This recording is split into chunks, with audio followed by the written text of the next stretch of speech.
Now here's a second encouragement. Look to him who promises to complete his work in you.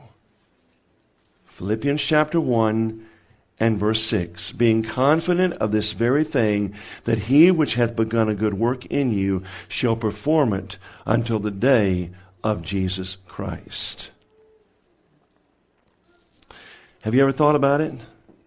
Is there hope for people that have been ravaged by sin, who have been devoured almost to the uttermost by the devil?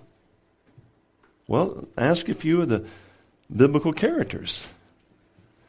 Abraham was a liar, and yet God ultimately made him the father of many nations. Jacob was a deceiver, but yet he became a prince of God, having power with God and man. Moses was a murderer, but yet he led the people through the wilderness. Rahab was a harlot, and yet you find her name in the genealogy of Christ and also recorded in the Hall of Faith. David committed adultery, but it never altered the fact that he was a man after God's own heart.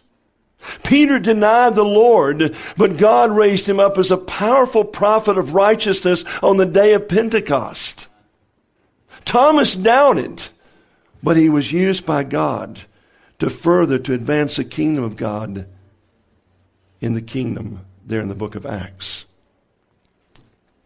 I don't know if you guys, follow the Olympics or not. I mean, I don't know. It just seemed like there are certain events and, Winter Olympics and Summer Olympics, we watch that stuff and we've been in a number of countries around the world to speak, and so I have a lot more people to pull for in the Olympics, I pull for the Germans and the Finns, and all these different countries, just because I know people there now, and there's an attachment and all. I like the Olympics. But I'll tell you, to illustrate this point of look to him that is going to complete his work in you. In the 1992 Barcelona Games, there was a runner by the name of Derek Redmond. He was predicted to medal in the 400 meters. He had just blown everybody away in his first qualifying round, and he advanced.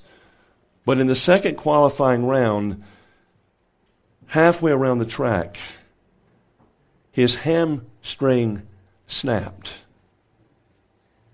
He just collapsed on the field. And all the runners just shot past him.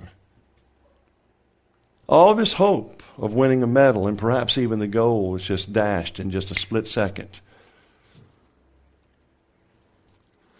He gets up and all the paramedics are coming out and officials and they're trying to help him and he's pushing them back.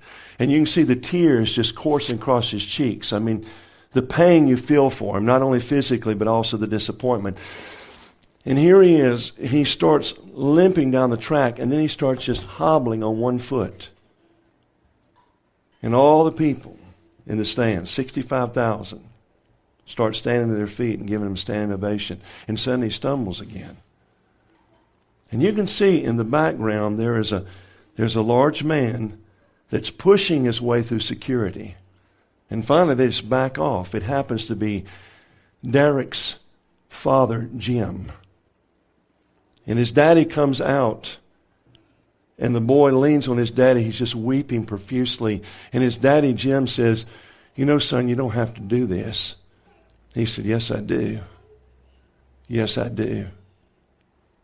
And so the father looked at him and says, well, we'll do it together. You know what happens? He walks him around that track, and right before he goes across the finish line, his daddy lets him go. I want to tell you something, friend. If you're going to finish the race on this side of eternity, it's only going to be through the help of the Father. He is the only one that will sustain you. And when you cross the finish line one day, it won't be because of your performance or your perseverance. It will be because of the sustaining help of God.